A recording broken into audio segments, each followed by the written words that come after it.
찬송가 31장 찬송하시겠습니다.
영광 중에 또다시 오시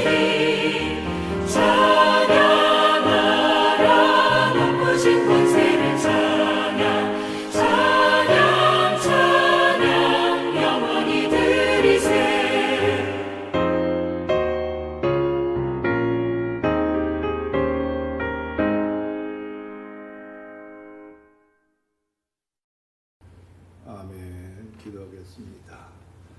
오늘도 살아 역사하시는 거룩하신 아버지 하나님, 우리가 3일 예배로 하나님의 성호를 찬양하며 말씀을 강론하며 은혜 받는 귀한 시간을 허락하여 주시니 감사와 찬양을 드립니다. 사랑하는 주님, 말씀 위에 기름 부어 주셔서 깨닫게 하시고 성령께서 운행하여 주셔서 더욱더 충만한 예배가 될 수 있도록 은혜 베풀어 주시옵소서.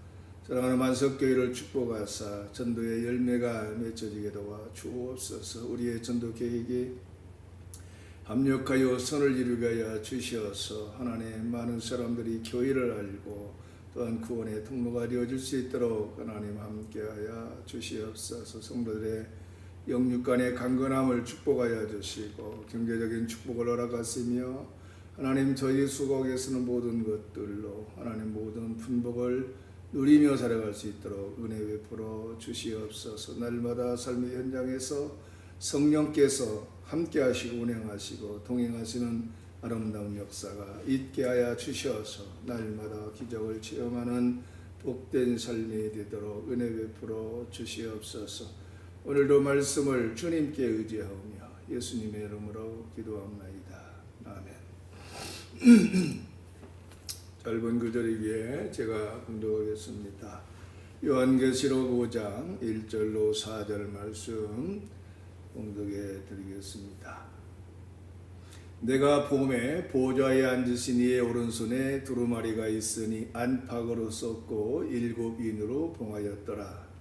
또 봄에 힘있는 천사가 큰 음성으로 외치기를 누가 그 두루마리를 펴며 그 인을 떼기 합당하냐 하나 하늘 위에나 땅 위에나 땅 아래에 능히 그 두루마리를 펴거나 보거나 할 자가 없더라. 그 두루마리를 펴거나 보거나 하기 합당한 자가 보이지 아니하기로 내가 크게 울었더니. 아멘. 여러분, 오늘은 요한계시록 5장 1절로 4절 말씀을 통해서 하나님의 구속 사역과 또 하나님의 계획 그리고 우리의 믿음에 대해서 깊이 묵상하는 시간 갖기를 원합니다. 여러분, 이 본문은 하나님의 보좌에 앉으신 분과 그리고 그 오른손에 들려있는 두루마리부터 시작됩니다.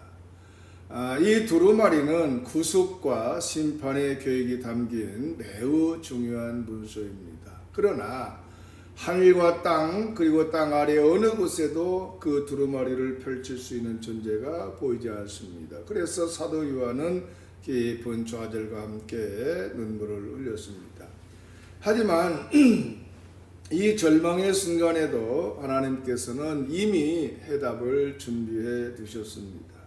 즉 우리가 보기에 모든 길이 막힌 것처럼 보여도 하나님은 전혀 다른 방식으로 시선으로 일하시는 것입니다. 따라서 오늘 이 말씀을 통해서 우리도 문제를 만났을 때에 눈앞의 상황에만 매몰되지 아니하고 하나님의 크고 오묘한 계획을 신뢰하는 법을 배울 수 있게 되기를 주님 이름으로 축원합니다. 먼저 1절을 보면 내가 봄에 보좌에 앉으신 이의 오른손에 두루마리가 있으니 안팎으로 썼고 7인으로 봉하였더라. 이렇게 기록합니다. 여러분, 이 두루마리는 하나님께서 계획하신 구속과 심판, 나아가서 세상의 모든 역사와 운명을 담고 있는 상징입니다. 먼저 안팎으로 기록된 문서라 그랬는데 이는 그 내용이 매우 풍부하고 완전함을 나타냅니다. 그리고 7인으로 봉인했다고 하는 것은 여러분, 이 성경은 7은 성경에서 완전함을 의미합니다. 다시 말해서 인간의 힘만으로는 절대 풀 수 없는 하나님의 완전하고도 거룩한 계획을 상징하는 것입니다. 그런데 여러분, 이 사도 요한이 보니까 하늘과 땅 아래에 있는 모든 피조물을 살폈지만 그 누구도 그 인을 떼거나 두루마리를 볼 자격이 없었습니다. 이것은 바로 인간을 포함한 모든 피조물의 절대적 한계를 보여주고 있는 것입니다. 여러분, 사실 우리는 매 순간 이러한 한계를 체감할 때가 참으로 많이 있습니다. 즉 내가 가진 능력과 지혜 또 재능과 열심으로는 도무지 해결할 수 없는 문제가 우리 주변에도 수도 없이 존재합니다.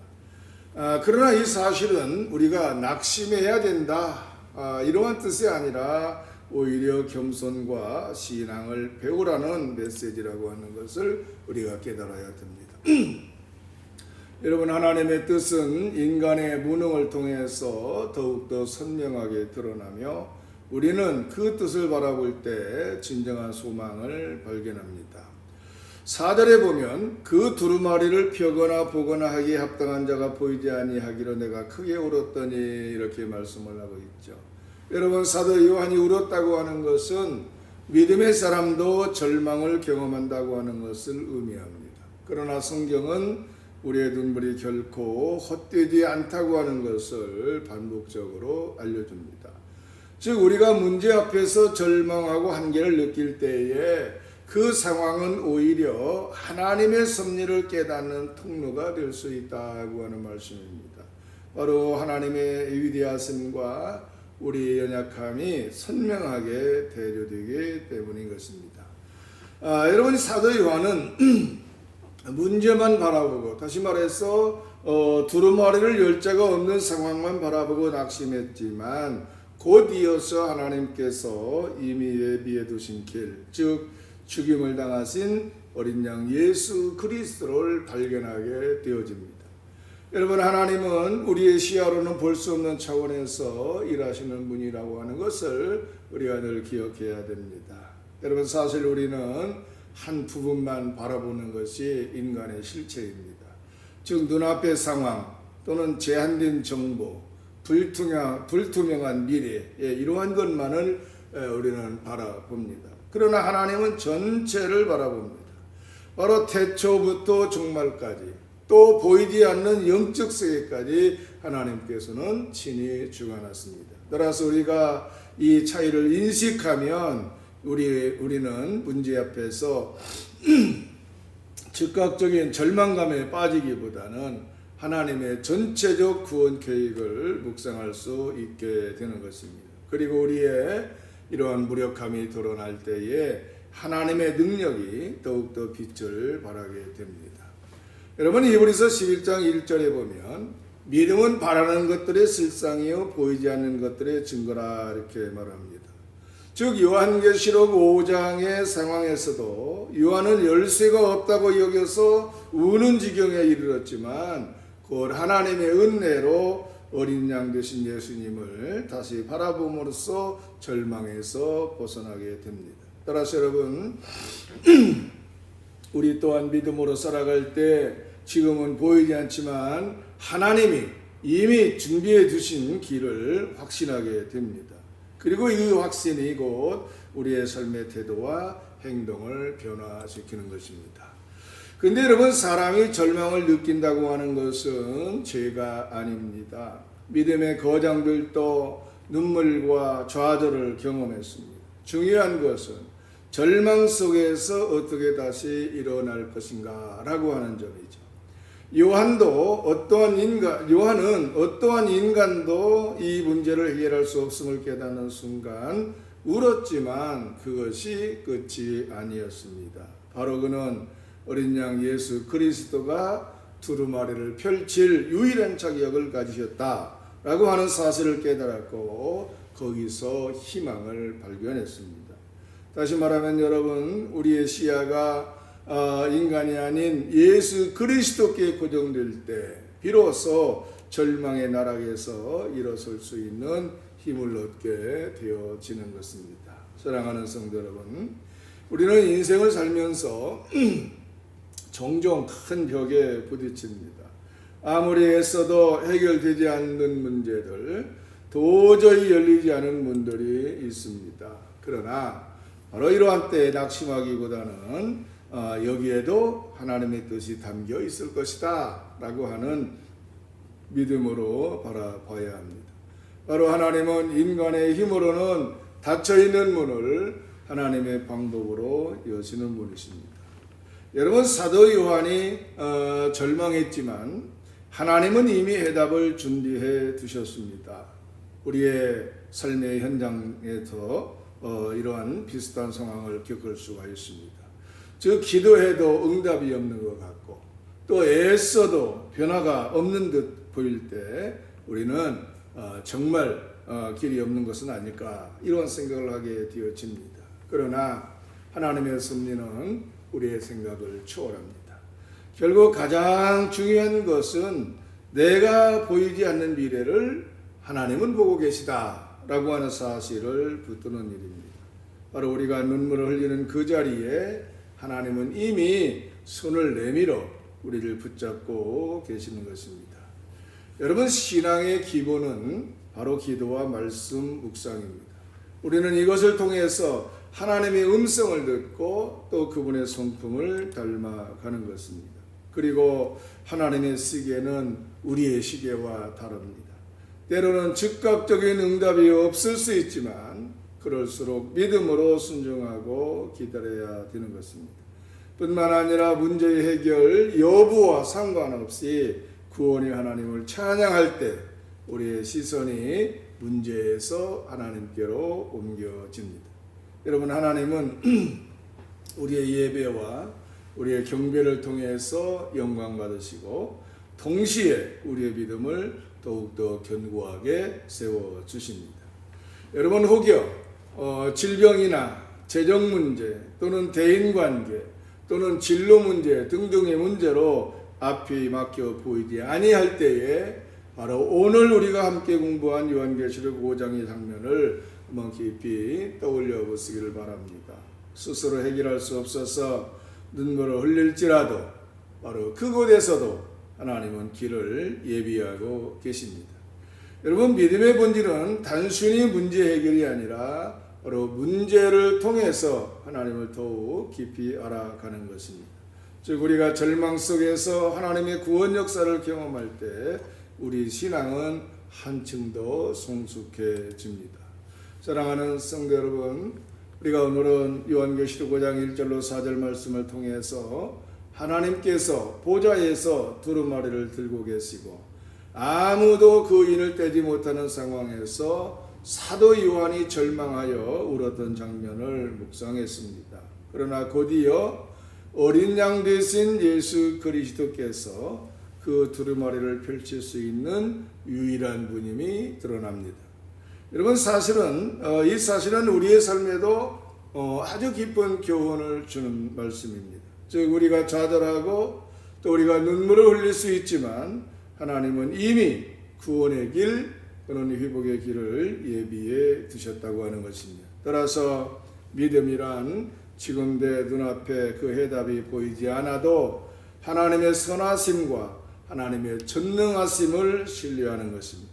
그리고 그 믿음 속에서 우리는 기도와 말씀 또 순종과 찬양으로 하나님을 더욱더 붙들게 됩니다. 두루마리를 펼 수 없어서 울던 사도 요한에게 결국 예수 그리스도의 승리와 구원이 선포된 것처럼 오늘날 우리도 현실의 문제에서 낙심하기보다는 더욱더 모든 답을 아시고 새로운 길을 여시는 주님을 바라보며 전진할 수 있게 되기를 주님의 이름으로 축원합니다. 그래서 오늘 또 주님의 손길을 의지해서 믿음으로 살아가는 모든 성도 되시기를 주님의 이름으로 축원합니다. 기도하겠습니다. 사랑과 은혜가 풍성하신 거룩하신 아버지 하나님, 두루마리를 펼 길이 없다고 절망하고 울던 사도 요한의 모습이 우리의 모습과 닮아 있음을 깨닫습니다. 우리의 눈에는 모든 길이 막힌 것처럼 보일 때가 많지만 주님은 이미 예비하신 길과 방법을 가지고 계심을 믿습니다. 거룩하신 주님, 우리의 연약한 믿음을 붙들어 주시고 절망 대신 기도로 나아갈 수 있도록 인도하여 주옵소서. 어떤 상황에서도 주님의 전능하심과 신실하심을 의심하지 않도록 도와주시고 우리 인생의 역사하시는 주님을 늘 찬양하게 하옵소서. 거룩하신 예수 그리스도의 이름으로 기도합나이다. 아멘. 찬송가 88장 찬송하시겠습니다.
드리는 주기도문으로 수예배를 마칩니다. 하늘에 계신 우리 아버지여, 이름이 거룩히 여김을 받으시오며 나라가 임하시오며 뜻이 하늘에서 이루어진 것 같이 땅에서도 이루어지이다. 오늘 우리에게 일용할 양식을 주시옵고 우리가 우리에게 죄 지은 자를 사하여 준 것 같이 우리 죄를 사하여 주시옵고 우리를 시험에 들게 하지 마시옵고 다만 악에서 구하시옵소서. 나라와 권세와 영광의 아버지께 영원히 있사옵나이다. 아멘. 수예배를 마칩니다. Go now, as you are, as you wanna be. Are you